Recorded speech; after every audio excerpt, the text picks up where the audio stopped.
Well, I don't know if you'll be able to see it very well, but the first hints of sunrise are just starting to appear on the horizon, and we've already been on the road for over an hour. So we're doing something a little different today. We're road tripping, which in itself is not different, but we are doing a international road trip, which again, we've done before, but we're doing a single day international road trip. We're just gonna shoot down to the US, go take a look at some small towns, maybe a couple grain elevators, grab a bite to eat for lunch, and then shoot back up to Canada. So it's gonna be a fun little experience today. I've never done a less than 24-hour trip to the US, so it should be kind of interesting.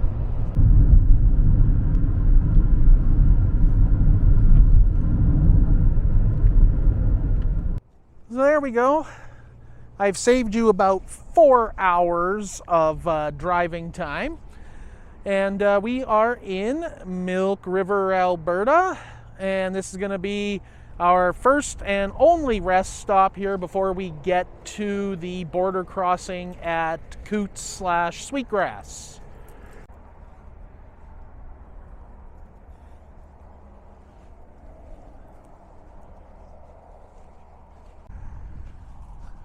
So like every tourist facility in Canada, it seems, between Victoria Day and Labor Day, this one is locked up tight and closed for the season.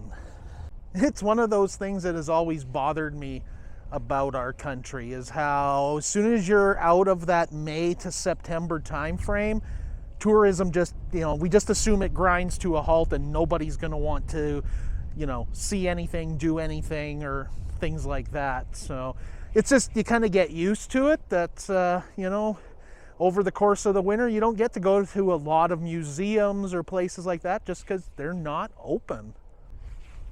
Of course, this stop is always a good one just to pop in and say hello to our giant dinosaur friend here.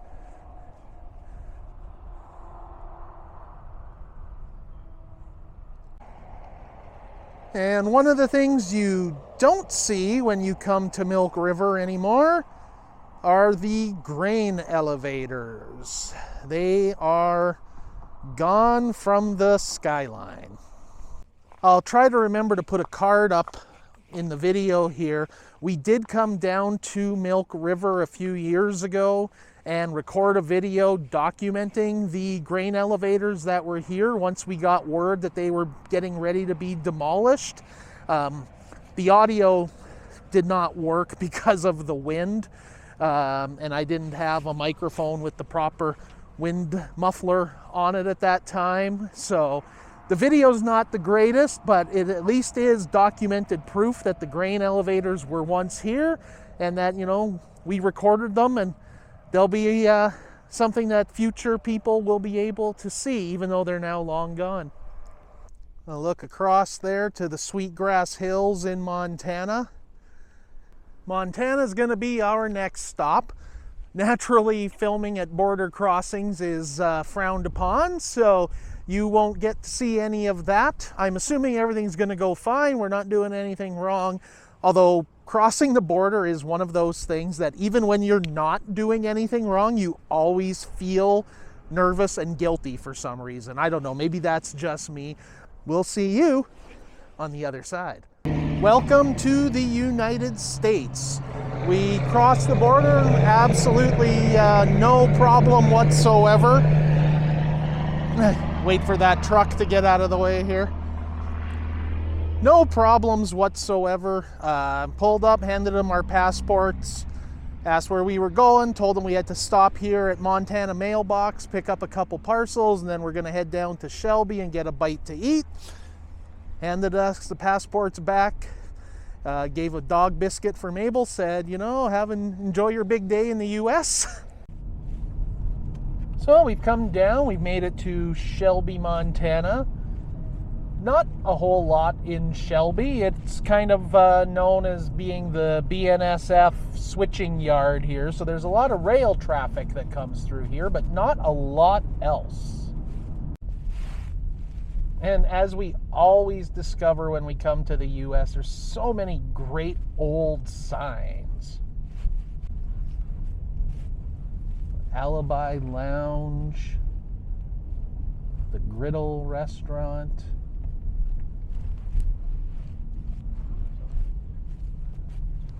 Great old brick buildings here. This seems like a suitable place for us to park right across from this abandoned building.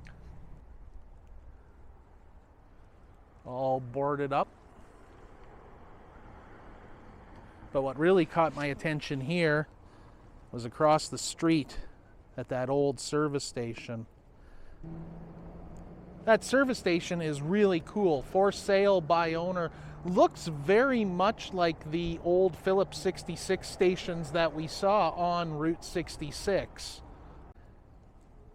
I mean, I'm certainly no expert, but if I had to venture a guess, I would call that like a 1920s vintage. Obviously, it's had at least one, perhaps two additions done to it.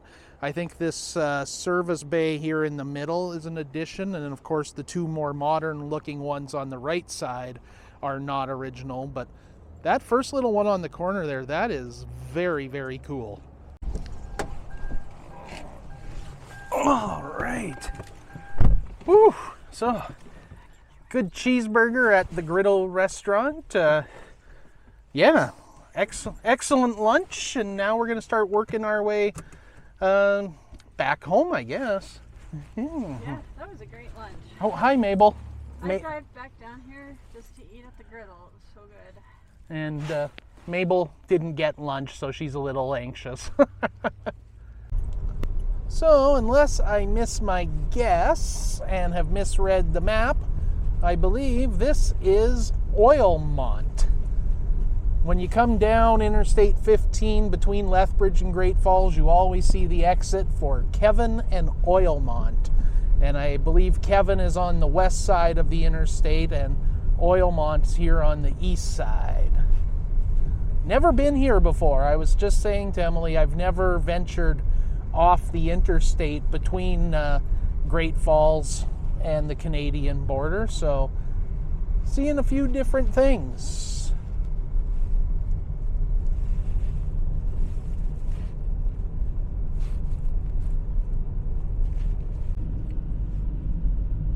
Pulling off the interstate again, we're going to go into Sunburst, Montana. Check it out. There's a nice grain elevator here. And from what we remember from a previous trip is that there's a building here with a mural of James Dean. We think it was Sunburst. We're not sure. There's the grain elevator there off to our right. All right, well, there's the grain elevator. I can't get you a super good shot from here. Somehow I messed up the Pocket 2, and it's in a mode where it won't let me zoom. And I've had this problem before, I just can't remember how I fixed it.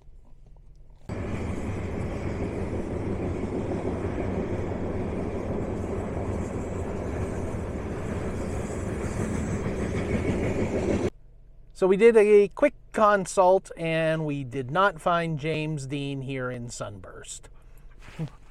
Turns out he's in a different town. Yeah, he's in Conrad, Montana, which is south of Shelby.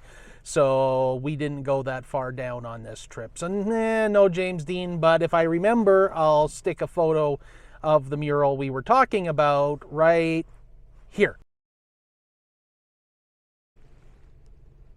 Well, the old elevator's not in the best of shape. You can see there's a lot of panels or whatever missing from the roof, so she's got some damage to her, but we got a chance to document it. We got a chance to see it as a train went by.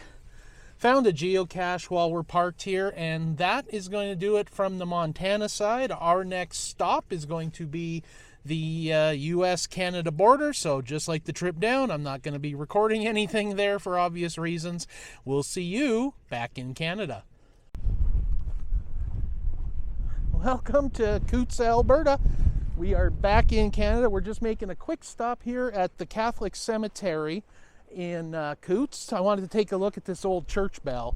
I thought there might be something that gives a little history on it, that it was part of the bell from the church that used to stand on this site or something, but it just says donated by the Jim Betts family in memory of Clarence and Katie Betts.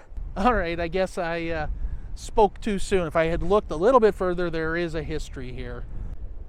And you can kind of read it for yourself, but it was erected on the original Holy Angels Catholic Church in 1905, was here until 1970, right on the border between US and Canada.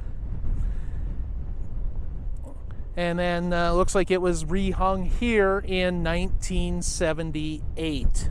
So just a quick stop here in Coutts. Like I said, I wanted to check out the bell and learn a little bit more about the history.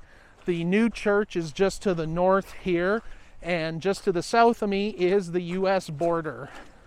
As you can see, as evidenced by the fact that the road ends here and doesn't carry on. So that's Sweetgrass, Montana, just on the other side of that fence down there. And that's where we were when we started our trip, but we're back in Canada now. So now that we're a little bit further away from the border, I can kind of talk about the border crossing experience. I didn't want to talk about it while at the cemetery there in Coutts, because I mean, it was, you know, literally 50 or 100 meters from the border, so I'm sure there's all sorts of listening devices and surveillance, and it's just, you know, I'm paranoid, so sue me.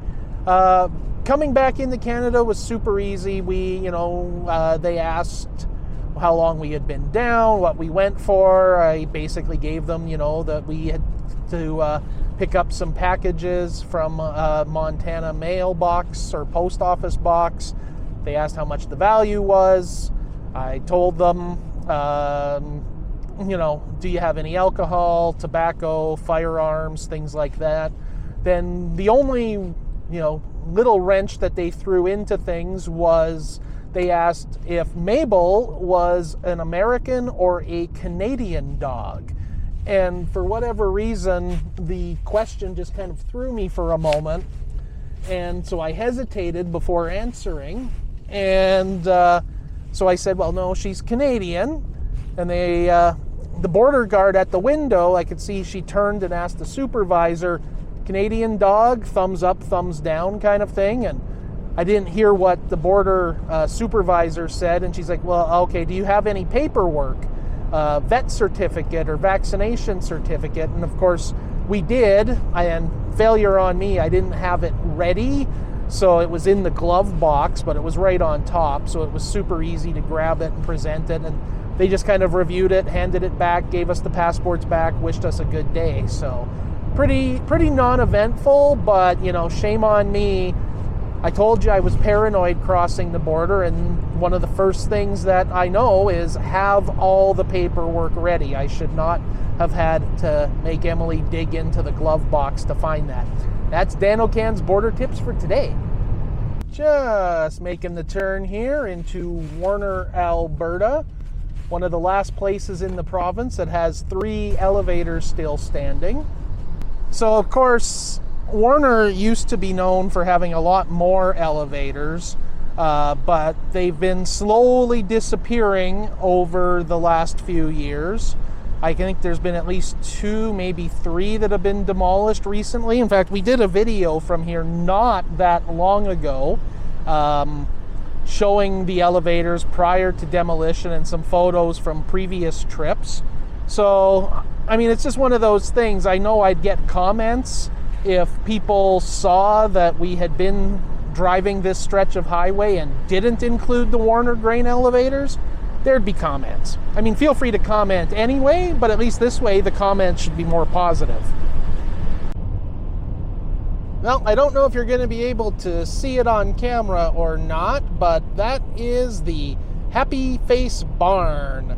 Now, I imagine everyone who travels highway here between Fort McLeod and Calgary has a different name for it, but to me it's always been the Happy Face Barn, and you can't really see much of it here in the dark, but trust me, it's pretty cool. It's kind of neat that they have the happy face part lit up. Well, we've still got about an hour to go before we get home, but once we pass the barn, we know we're getting to the tail end of things. So we've been on the road now for a good 15 hours or so. So it's going to be about a 16-hour day, but that's all right. We like to drive, we like to see things, we like to explore, and that's why you're here and why we're here. So thank you very much for watching, and we'll see you in the next video.